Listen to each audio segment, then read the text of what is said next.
Alex Jones is a guy on the internet. Alex Jones, host of INFOWARS, needs no introduction. I'm going to give him one anyway. Beleaguered, much subpoenaed conspiracy theorist and all-around alcohol-headed thick skull guy. Friend to you and me, Alex fucking Jones, is a winner. He winner chicken dinnered. I was watching this. This is a follow-up to a follow-up. I was talking about this a couple weeks ago, that he filed an injunction against the auction of INFOWARS and its subsidiary properties and his own likeness rights against, or filed an injunction against the sale of INFOWARS to The Onion and The Onion's parent company via the auction of his assets from Sandy Hook, or for the benefit of the Sandy Hook for survivors, and as a large part of the bankruptcy hearing there. There was a little bit of suspected malfeasance. I said at the time, I'm pretty sure if everything he says is true, it seems like he's got a pretty good case, but I don't know enough about that specific subset of law to say like for sure or not. And now it seems that the judge that does know about that kind of law said, "No, man, yeah, you guys can't do that." We're going to look at the AP article here in just a second, but basically the background is the Sandy Hook parents, families, survivors were awarded a boatload of money, just a shitload of money. He doesn't have that on hand, so they have to sell off his assets. Houses, cars, holdings, real property, liquidated stocks, the whole kit and caboodle. One of the things that they've got to sell that's a big high-ticket item is his company, INFOWARS, which has all of his IP and shit in it. The INFOWARS sale was marred by certain behind-the-scenes issues, i.e., you're supposed to, at an auction for these sort of assets to help pay his debt, sell the company for as much as possible, right? So you want it to go to the highest possible bid, and that's put down as a rule. And they didn't do that. They went with the bid to The Onion because that's what the Sandy Hook parents said they wanted.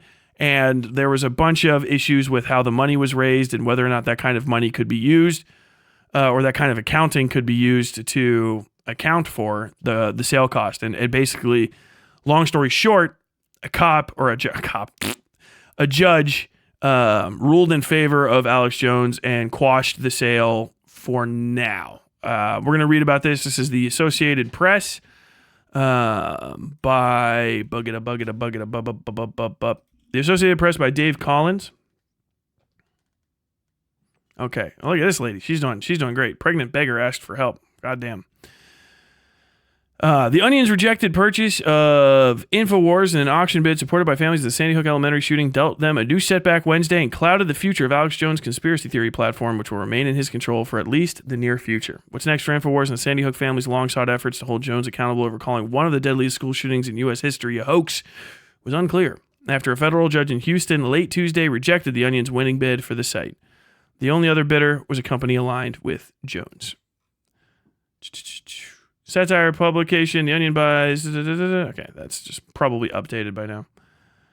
All right. U.S. bankruptcy judge Christopher Lopez in Houston said he did not want another auction, but offered no roadmap over how to proceed.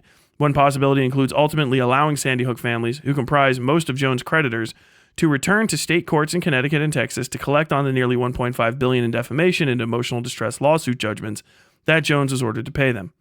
Our hope is that when this process ends, and it will end sooner rather than later, is that all assets that Alex Jones has available or paid to the families, and that includes INFOWARS, and that as a result of the process, Alex Jones is deprived of the ownership and control of the platform that he's used to hurt so many people. Christopher Mattei, an attorney for the Sandy Hook families, said Wednesday. Families, meanwhile, are preparing to mark the 12th anniversary of the December 14th shooting.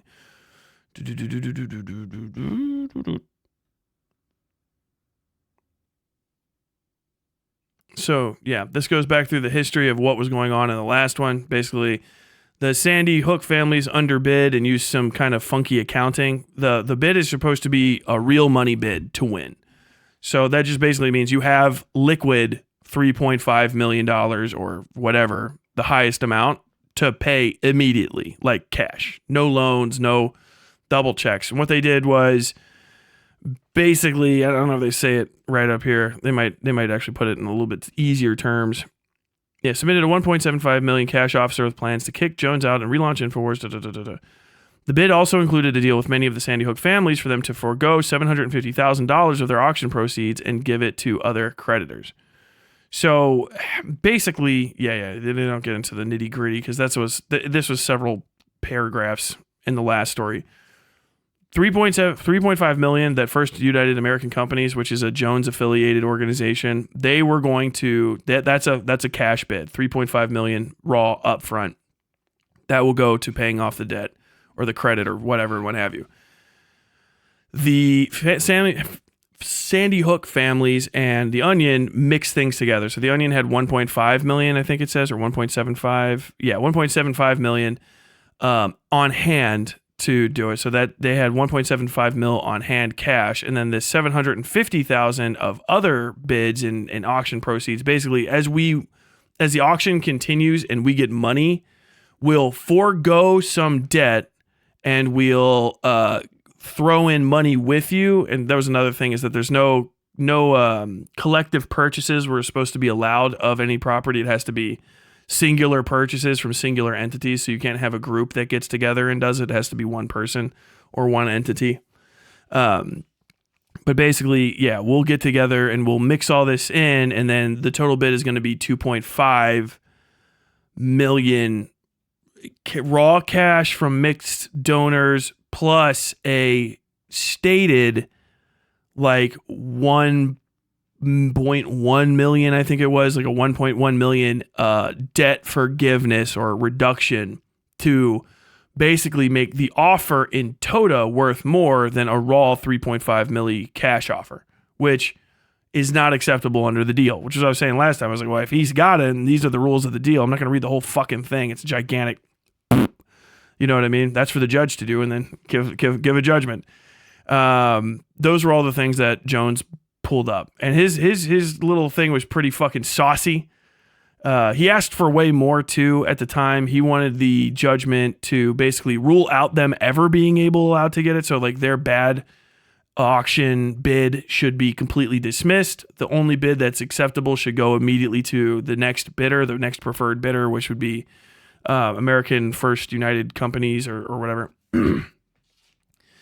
And once that's done, basically, more than likely that company will give Jones back his stuff. Now, what seems to have happened here is he got maybe like half of what he wanted. Because one of the main things he needed to do was make sure that they couldn't take charge of the company and then start using the company in a way that would damage the brand overall. You know what I mean? Add the parody logo. Or let them have access to his probably fucking petabytes worth of back catalog that they have there in order to do stuff like, train AIs up or look for untoward raw ends on interviews. I think that's one of the things I said, and try to embarrass him or this, that, and the other. So he wanted to make sure that they couldn't take charge of any of that. They couldn't get into the offices and they couldn't take any of the stuff over. They did get into the offices. The bid was accepted immediately. And then this is an injunction and a motion for relief. I think the injunction fully got put in and the relief got put in. So basically it's all been slowed down and now it's stopped. But where the judge has decided is, I'm not going to say how this is going to be remedied, or I don't think necessarily he's going to take the Onion and the Onion's parent company out, but it seems like they're going to give basically kick the can down the road on this purchase. And I guess it's going to be held in trust, essentially, until it can either get put in or until Jones forces the issue forward.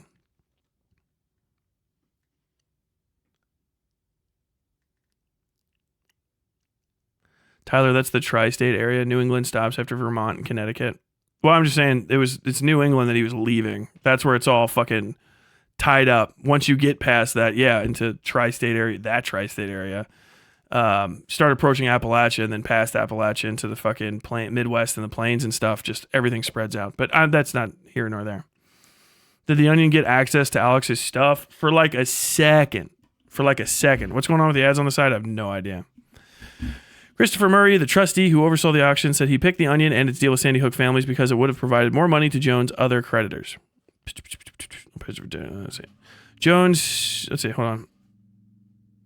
It offered $3.5 million in cash, and later, with Jones' alleged fraud and collusion in the bidding process, Lopez rejected those allegations. Okay, yeah, that was a big thing. What happens next?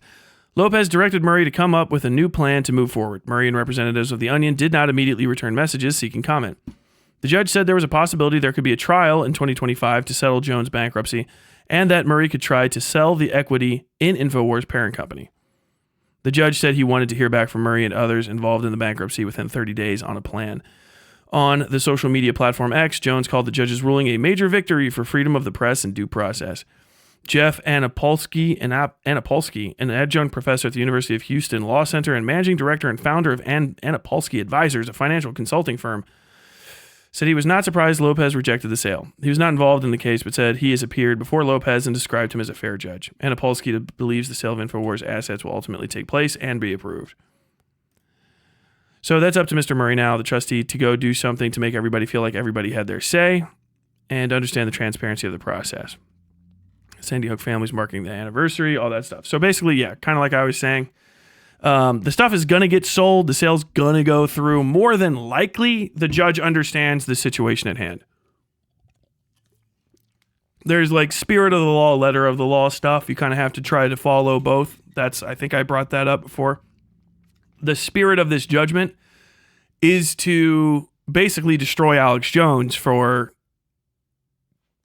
being libelous. That's the point. Like it's to annihilate Alex Jones. That's the point of the judgment. Whether you're for that or against that, that's the case. If they make decisions in the judgment, the follow-ups when you get into rewards and awards and all that stuff, remuneration and recovery, all that. If you allow the recovery and stuff to happen in a way that still causes harm to the families down the line, then the spirit of the recovery action is pointless, and the spirit of the judgment is pointless, because basically you got to fucking loophole your way around. But just because there's the spirit of that doesn't mean that you can also just break the whole letter of the law and go against the stipulations provided in the contract. So basically what Lopez did is say, okay, you can't do it like this. But I'm definitely probably very, very open to hearing what you have to say as a way to fix it. Probably more open than normal. And also, like, Jones' side of things was being way too fucking peppery in his motion. So the judge might be a little fucking irritated with him as well. They did not accept the collusion and fraud allegations. So that's a whole thing. So they're not prevented from, the Onion is not prevented from doing this sale. And more than likely, they're going to push it down the road. If I wouldn't be surprised for a while. Like the judge said, the 2025, there's a bankruptcy trial going on. There might be some judgments that change the nature and scope of stuff that's going on. Oh my gosh, little sweet cheeks just flew around. But that's all legal shit. Follow legal scholars. Legal will probably have some sort of issue with this, but it's not a one and done. Same with everything else that's happened with these. It's never one and done. It's never over until it's over. Wow. Little Lightning McQueen. He is binkying. All right, bud. He's trying to earn that treat. Did you guys see? Oh my God. He's just getting it, dude. Let's see if he's got another one in him. Sweet cheeks. I hope they look through the hard drives at least. I highly doubt it. They probably got locked out almost immediately. I think the motion for relief went through very, very soon. They were in there, and then Alex Jones was in there. If you think that, even if the court awards something to somebody, if you think that you are, there's some sort of malfeasance or issue, damn, he's so fast. You can kind of like break the rules and refuse to like give stuff over. That might be why there was pictures of him there. He just like kept the doors locked and just refused to give over the keys and shit. And just said, nah, fuck that. And then the relief came for, and that kind of like makes it okay that you were. Did you just jump into my plant pot? He did. He leapt like 4 feet through the air, through the curtains, into my big Tangelo pot. Madman.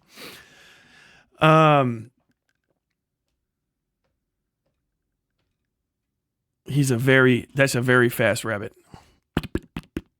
But ultimately, where is this going to go? No idea. I don't know enough about this, and I'm not high level enough in this sort of legal setting to know where it's going to go. I would say more than likely the courts understand what is trying to be accomplished, and they're not going to. They're going to give essentially every opportunity for the person, the trustee, who's also a lawyer, more than likely. I'm pretty sure. I don't know if I just read that or not, but they're going to give the trustee every opportunity to resolve this for the benefit of for the benefit of the people that are trying to get recovery. You know what I mean? They're the ones that were wronged. This is all happening for their benefit. So it still has to be fair under the letter of the law for Alex Jones. Everything has to be above board, so to say. But there's probably going to be a lot of leeway and sympathy given to the families and their desires specifically when it comes to this. It doesn't mean that you get to break the law or change it or do anything more than maybe slightly bend it. But you do have to ultimately end this all in fairness. Alex Jones is never going to say this is fair if it doesn't completely go in his way. If everything that he has that's an issue that doesn't go 1,000% in his direction, obviously he's going to complain about. But as far as the families and stuff go, obviously, my heart goes out to you. That shit sucks. Your kids would all be in fucking college now or older. You know what I mean? But we'll see what happens. I kind of thought that this was harebrained, cockamamie, goof shit a little bit, but it's The Onion, so parody, blah, blah, blah, blah, blah. Mostly when it started because I was like, I'm surprised that The Onion had the money for that. I didn't know how much money The Onion has. It doesn't seem like that big of a fucking company. That they have $1 million at all cash on hand is crazy to me, as a matter of fact. I don't know if they have to use that as taking out an equity stake or something, but it is what it is. This is essentially, though, like a corporate acquisition. This is one media company trying to buy up the assets of another. So there's a lot going on with it, and it's not just as simple as selling somebody's car. There's a lot going on. With all that said, it's interesting. We're gonna follow up on this if more stuff happens, probably into 2025. Maybe by right around early mid-January, we'll hear some sort of resolution action being accepted on this or put forward, and then a bunch of complaints on both sides of it, and then we'll see where it goes from there. I wouldn't be surprised that they might put something up in the next couple weeks, right? But we're getting towards the holidays. Courts are going to be closed, especially like civil courts and stuff for the holidays. Judges are going to be taking breaks. Lawyers are going to be taking breaks. They can give you 30 days, right? That's the ruling. Bump. I wouldn't be too surprised if they ask for an extension and are granted it. I don't know if that's possible 100%. It's specifically a lawyer question. But usually, even when I cover this stuff, if there's something that's going to fall, the deadline's going to fall, and it's very serious in the middle of October or in the middle of or end of December when we have a bunch of American holidays and people are doing all sorts of different shit. They usually extend it into the dead lands that is January when nothing's happening. So we'll see. End segment. The Onion regularly produced high-quality comedic shorts in addition to running a full site that's been up for 2 decades, so I know they have money. I mean, they can have money, but like 1.2 million or over $1 million cash in hand is different than they have money. That's a lot. They're not like a live streaming site, you know what I mean? A live streamer like fucking Hassan who's constantly getting donos and shit. They're like, mostly on Twitter. And all of their shorts and stuff involve staff, so they have a bunch of people. The cost for them to put anything out is going to be higher too. It's not to say the company's not going to be worth anything, but like having $1 million+ cash in hand to make a purchase is just surprising.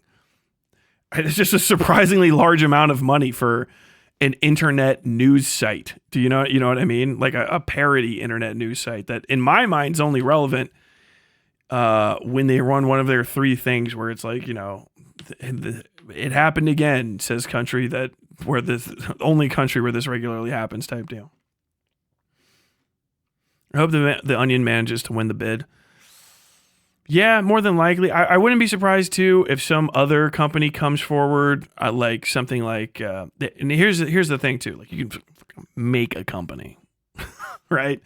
And that bid might be okay. It might be, the bids might be locked. I'm not sure. That's probably all deep in there. And then these details will get hammered out. So the winning bid might be whatever they bid before, which is like 3.6, I think. It actually might be 3.75 million. It might be 250K over the 3.5 bid from the American First United Companies, whatever the hell. A fuck. That might be the bid that they have to re-reach through more straightforward means. I think the judge has kind of indicated that if he doesn't feel that them talking behind the scenes that way is collusion or fraud, that they can continue acting the way that they did and engaging with fundraising for this the way that they did. More than likely what the judge wants, if I had to guess, is they have to hit their number with cash on hand. They have to have liquid from a single source, one big check, cash on hand. And that's what he's going to want them to do. They said there's not going to be another auction in the story. I'm not surprised. That costs a lot of money and time that people don't have. More than likely, the legal costs of rerunning the auction and paying for all the lawyers and stuff would decrease the overall property value more than like the increase of a bid might show up would. And of course, the second bid is never going to be as fair as the first bid, unless the first bid was absolutely like plagued with malfeasance. Because everybody knows it's like doing an auction 2 times in a row for the same stuff is basically like playing the same poker hand 2 times in a row with the same cards. You know what I mean? Like there's a lot of bluff calling and stuff that goes into this, and you see how much people are getting ready to put down. Where they're going to go with their bids, what kind of fucking money pool, what kind of war chest they have going on. So like you might put them in a position where, okay, yeah, we wanted 375 cash on hand from them, 3.75 mil cash on hand from them. That's what we wanted. But now because they screwed up, we want to redo the auction. And now we know they only have 1.5 cash on hand, and I want to force them to either raise more or I want to force them to have to only bring the money from one person. So like, I'm going to actually lower our bid to like 2.25 mil, which is an overall massive decrease, plus in the additional costs of running another auction, both time and money for the state and then for the families and the defendant there. If I had to guess, that's probably what they're trying to avoid. That's why he's like, no fucking additional auctions. But we'll figure it out when it's actually like settled and they figure out what the hell they want to do, and we'll probably get a better understanding of what the mindset is behind what the judge really wanted to be accomplished once we see if they accomplish it or not. Could Hassan buy INFOWARS? I think he said he has multiple millions of dollars in the bank before. I remember hearing that. But he probably wouldn't be surprised, the kind of money that he makes. He could buy it. Something like Daily Mail, I know, makes a fuckload of money. Daily Mail could buy it for sure if they wanted to. The Prager parent company could definitely probably buy it because he's a fucking rich as shit. Any billionaire that's sitting around can do it. A billionaire has 1,000 millions. You know what I mean? Billionaires can come up with 3.5 milli cash on hand easy. They buy fucking private jets that are worth like 3 times that much.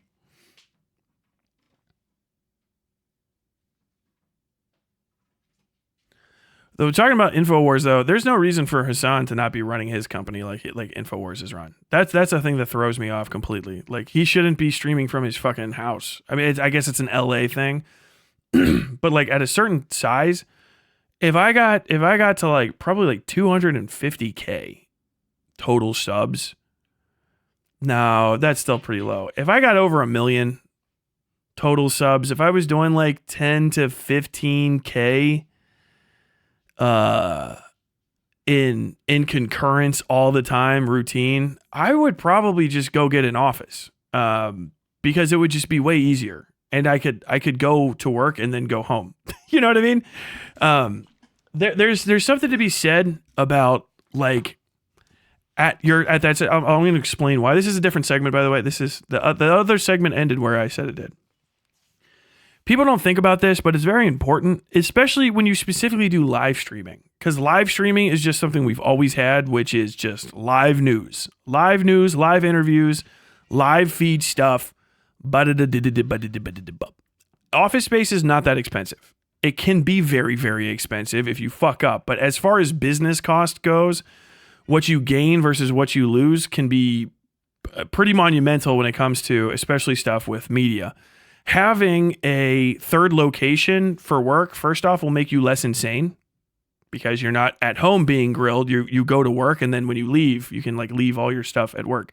You're way less likely to drop a goon folder on a computer where you never have a moment where you turn all the lights and stuff off and the live stream off, and then you're like, well, it's time for me to have a little bit of spicy fun time, and then you start fucking clicking through stuff. If you get in a private office, that's way more avoidable. You know what I mean? And it doesn't even have to be like, you know, a full-on like production studio the size of like your local news station. But those kind of buildings are fucking great. I would do that instantaneously. Get a desk, talk to people, be a little bit more professional. You can have multiple sets. One of them is just a little bit more of a stripped down kind of deal.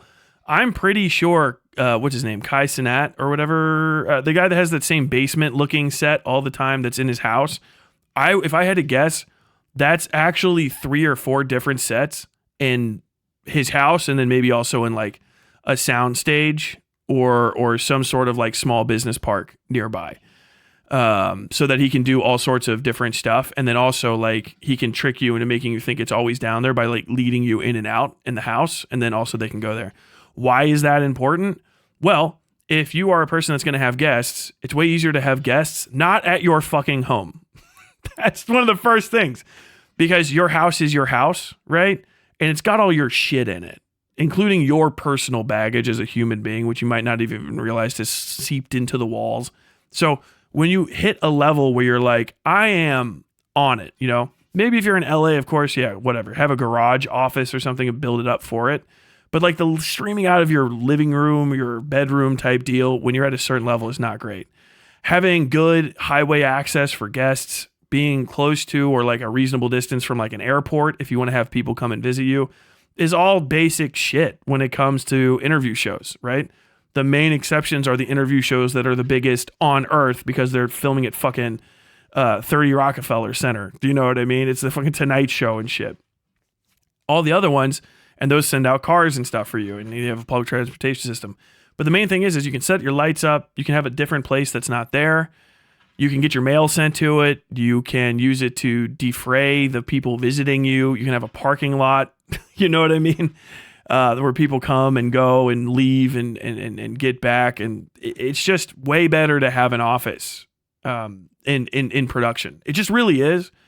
There's a lot of people that'll do like music production and stuff. And it's like, yeah, I do music production, but if I fucking want people to record, like bring them to my house, not unless I'm like completely have an entire setup that I can lock, you know what I mean? Lock down entirely, because you just want a fucking studio. Studio is just better. Studio can be out off the fucking highway, get away from where the airports and stuff are, the airplanes, get out from underneath the hospital, fucking helicopter, whatever it is. Soundproof your walls, build a set, have plenty of fucking electrical cords, have a specific just for your office internet hookup, you know what I mean? And all that sort of stuff. You have to hit a minimum level of income, but there's a lot of people, and you can see sometimes the guys that do it, and you can see that they do it forever like that once they do it. Philip DeFranco, I remember when he was talking about building his office for the first time, he's like, this is the best fucking idea I've ever had. Like, I have a set, my employees can come there. I don't have to worry about them being weirded out, you know? Like, they're not gonna, if someone has to come and work with you because they're helping you set up cameras or doing shit, do you want them to go into the bathroom in your house or walking past your fucking dirty drawers and shit? Do you know what I mean? Like the fucking guest bathrooms past the fucking laundry and stuff. Maybe not. I know Kai wired his whole mansion to stream. In that case, Kai might be like, that might be the set. Do you know what I mean? That's the set, is the house.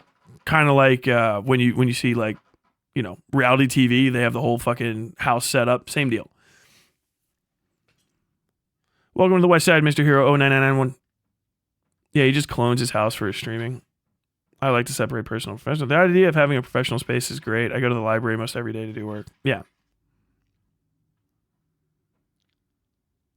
I know a big name producer that has a recording studio in his house. Well, big name, yeah, at that level, yeah, that's a whole thing. Wait, if you have a mansion, not like a Hassan mansion, like a major record producer mansion with wings on it, yeah, the right side of your house can be your whole gigantic recording studio. But still, even, there's some baggage that comes with that because, Puff Daddy had a recording studio. Puff Daddy had a lot of recording going on in his house. And if you're going to do like interviews, like I was saying, it's just better to have a third place, especially if you're a guy. You know what I mean? If you want women to come over to like be interviewed, some professional lady, AOC, this lady, that lady, I think I would prefer to have them meet me at like a third place. And so like, yeah, just come over to my fucking house. You can sit in my little bedroom with me. We can talk. I think that's one of the biggest things that's going to crack fucking, that's a knock against Destiny, is that he fucks his coworkers pretty frequently. He fucks his coworkers, he fucks his industry peers, and then he also invites them over to his literal home in an apartment off of Miami Beach to get interviewed. So it's like the place where you talk to people professionally and the place where you fuck some of them is like literally a hallway away. That's a recipe for disaster in my mind, because it's one of those things about propriety that like a lot of people just can't get hammered home to them, where it's like sometimes it's better to be above the almost maximum bar of suspicion. Just literally beyond reproach is the best place you can be, especially if you're in an industry where you fucking make money off your reputation and people's impressions of you. You know what I mean? I think obviously it's a transitional state, but there's so many people that are running these things. And it's like, I'm sick of getting swatted at my house. Like, well, if you don't like getting swatted at your house and you're a major streamer that can attract that, stop streaming from your house. You know what? Don't stream from your fucking house, because then your house won't get attacked. Do you know what I mean? Like, you are so much less likely to get swatted at a fucking business park where, you're a multi-million a year streamer, multi-million a year. You can hire a fucking desk lady to run your little area. You just go, if you guys have never been off a fucking like a fucking beltway loop in a city in America, there's all of those little office parks. Every single one of them that's fucking zoned commercial, you can set that up for a studio. Every single fucking one of them, unless there's like, you're literally next to like John's Loud Noise and Welding Emporium, of course, but you can set it up. You have a little office. There's a little lady, little guy, little NB in the front. Hi, welcome to this thing. If the cops show up at a house, houses are designed for privacy. You're not supposed to be able to see in them, businesses or otherwise. So you have like a desk person that like handles your calls, does your booking and stuff. But then like the cops try to SWAT you and they're like, they're going to be way less likely to start fucking freak out shooting because you're not there with your dog. It's not a house that has all the curtains and blinds drawn because nobody wants people looking in their house in the middle of the day. It's a full glass front office with some little like person, your little bow tied fucking assistant from West Hollywood. Like, can I help you? Like, we got a call from here about a thing. Like, I don't know what you mean. Can you be quiet? It does say on air. You know what I mean? Like, I just don't know why people don't push in that direction of professionalism. I mean, I know it's laziness. You can make that argument, but I really think a lot of people at 1 million plus would just be infinitely more comfortable and infinitely more insulated from a lot of the issues that they get fucking hammered by day in and day out if they did that. I would do it in a heartbeat. We're justified dropping $6,000 a month, a rental contract for 2 years, no exit clause. Oh, that was the other guys. Yeah, fucking, that was Lore Lodge. They rented a studio, which is crazy. You got to look around for the spaces. I mean, rent's terrible right now, obviously, but like $6,000 a month is more square footage than any reasonable person would need. I mean, let's see what office space rental is in Lexington right now.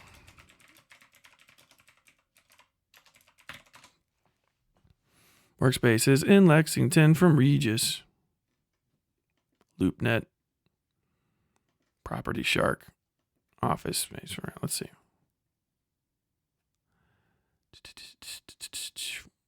God, these square footages are all over the place.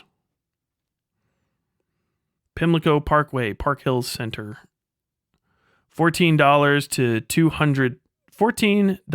$20 square foot per year.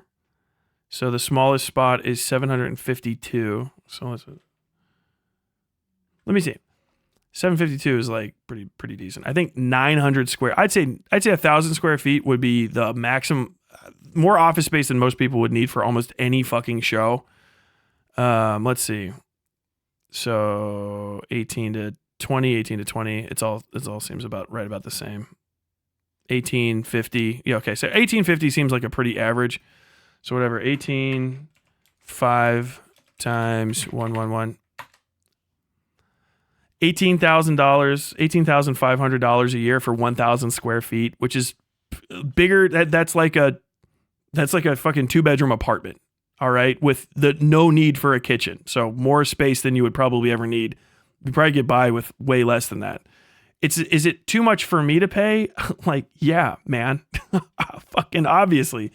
But like when you're a professional business, you know, all those businesses that are in those, I think that's pretty fucking reasonable. And probably a pretty fucking good idea. If you would probably have to like 4 to 5 times that much for like LA, because LA is LA, I guess, you know, but honestly, man, I think it would be worth it. I don't know why people try to film in LA. I get it that, you know, there's like famous people around there and stuff, but it seems like so many motherfuckers are moving to Colorado and Texas that I follow that are famous anyway, that,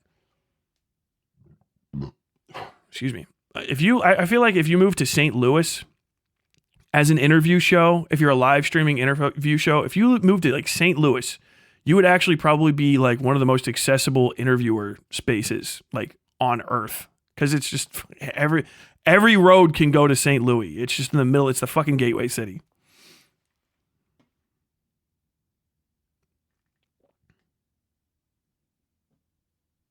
What do you guys think? A lot of tech YouTubers do their work from offices and warehouses. Oh yeah. You'd have to do warehouses would be absolutely necessary. That's the other thing too. If you're a fucking tech guy, oh my God, halls, simple PO box is going to be more than you can fucking handle. A simple PO box is going to be like, no, the amount a PO box that is big enough to handle, like who's that black dude that does the tech reviews? He's huge. People were talking about him a little while ago. I can't remember his name off the top of my head, but I watched him do fucking headphone reviews one time. That guy probably gets in the ballpark of like, what would you think? Fucking 100, 250 cubic feet of parcel mail per month, you know, if not more. All of those little tech gadgets and stuff, most of which need signed for. If you're going to be that guy, a PO box doesn't even cut it. You need a business address with like a drop chute, more than likely, that people can and like drop all of your shit in, like you're fucking receiving pallets from fucking UPS. Understand too, like when you scale, scaling is the thing that fucks people up 9 times out of 10 in all businesses. I know this is boring as fuck. People want me to talk about poop fart shit ass jokes. Scaling 9 times out of 10 is what kills a business.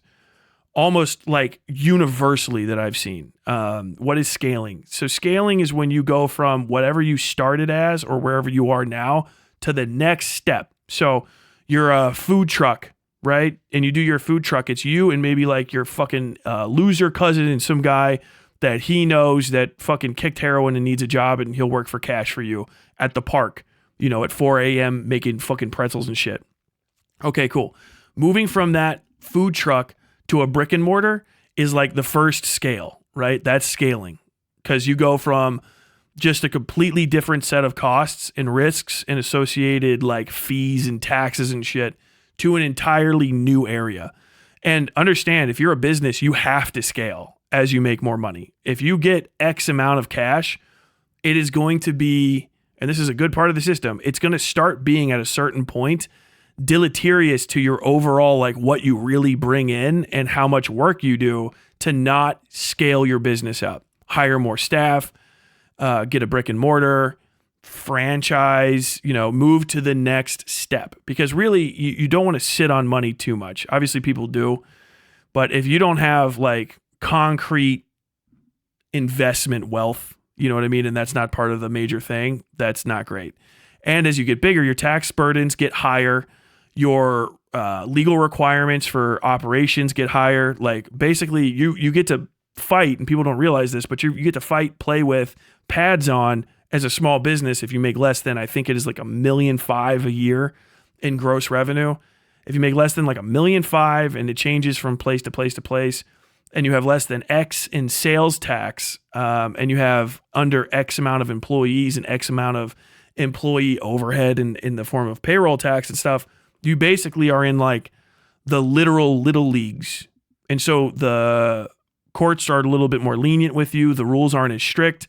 The requirements for what you have to do with your employees, et cetera, are not as intense. Like you can have people that come on and really just make like, $17 an hour, and you don't really give them fucking healthcare kind of deal, because it is what it is. You're running fucking, Mama T's fucking pho and pastry on the Beltway.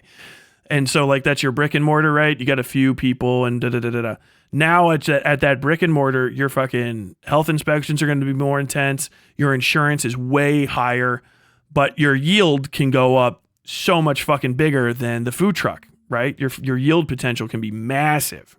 And if you just want to stick with the food truck, that's fine. But when you go up to the brick and mortar, it's just more security, more this, more that. But people don't understand all of that additional responsibility that comes with scaling, because they don't talk to business lawyers, which is one of the most important things that you'll ever do. Talk to a business lawyer, talk to a scaling professional. They have those consultancies, accountants, the whole kit and caboodle, so that you know where you can scale to. You see this in YouTube a lot. I'll explain this one to you. You guys know how many times you guys are like, okay, wow, this person's doing great. Some person will be, I'm popping off. Wow, everybody, thanks. I hit 1 million. I'm getting ready to launch all these great new projects, and I think that the next year is going to be great. 1 year goes by, and that person is fucking disintegrated like they got Thanos snapped. Why? Bad scaling. Excess promises that you didn't deliver on. Excess investment that you couldn't deliver on. Stretching yourself too thin, not knowing that you needed this, and that to bring in. Project creep.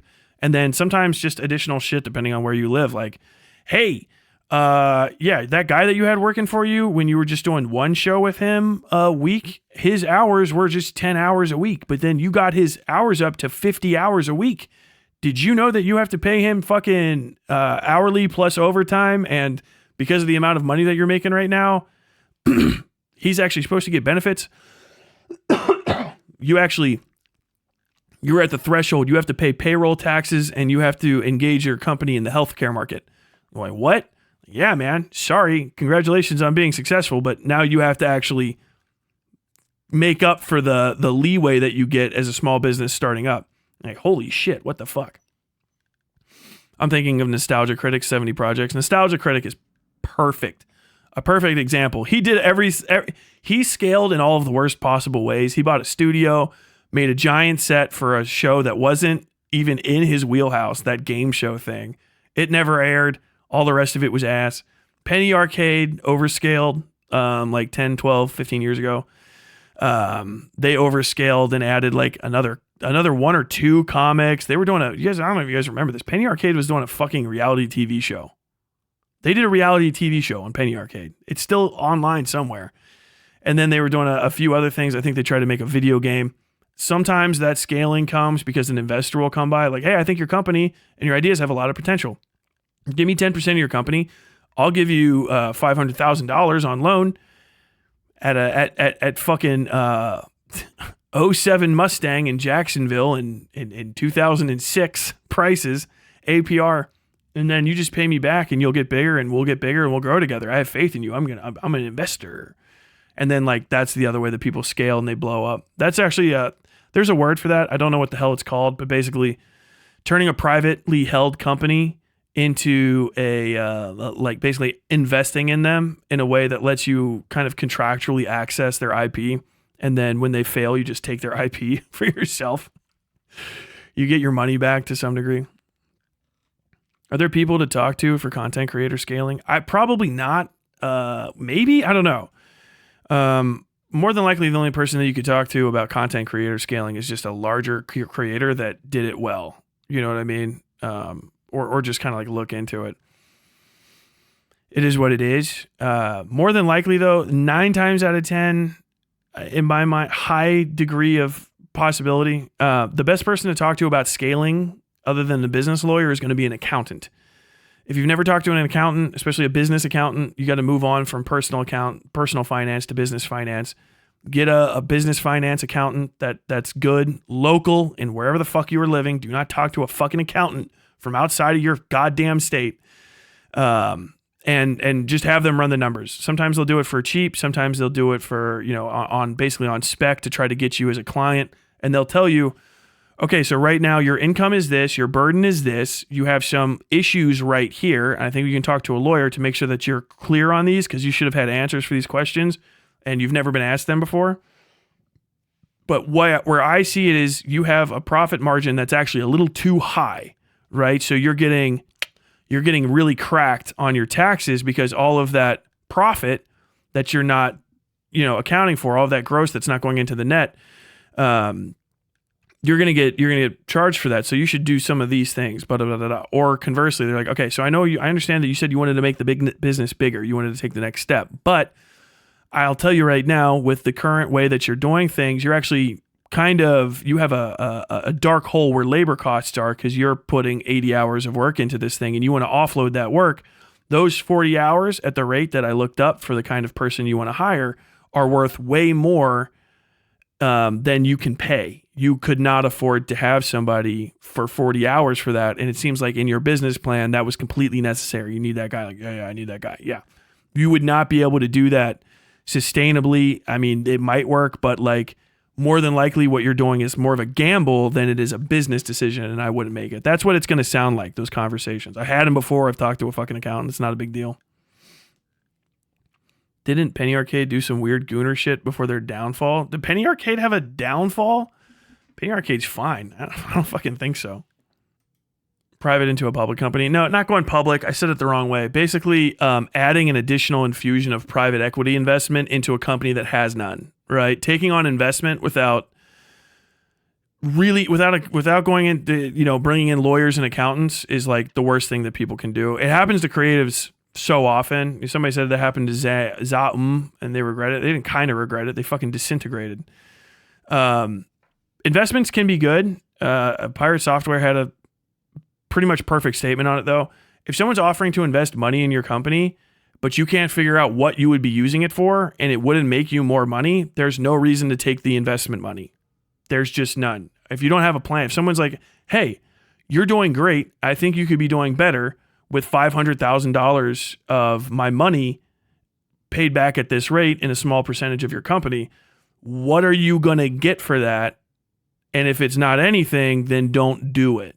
And that's usually where like company, you see like this company, like what happened? Like, oh yeah, they got into a fight after they got big. Like why? 9 times out of 10, those fights after they got big, not 9 times out of 10, very often those fights after you got big are some investment style organization, maybe a label, some sort of publisher, maybe a private equity firm or a private equity investor, angel investor type, came up and said, hey, I want to give you guys this money so that you can make the next project even bigger than the one before it was.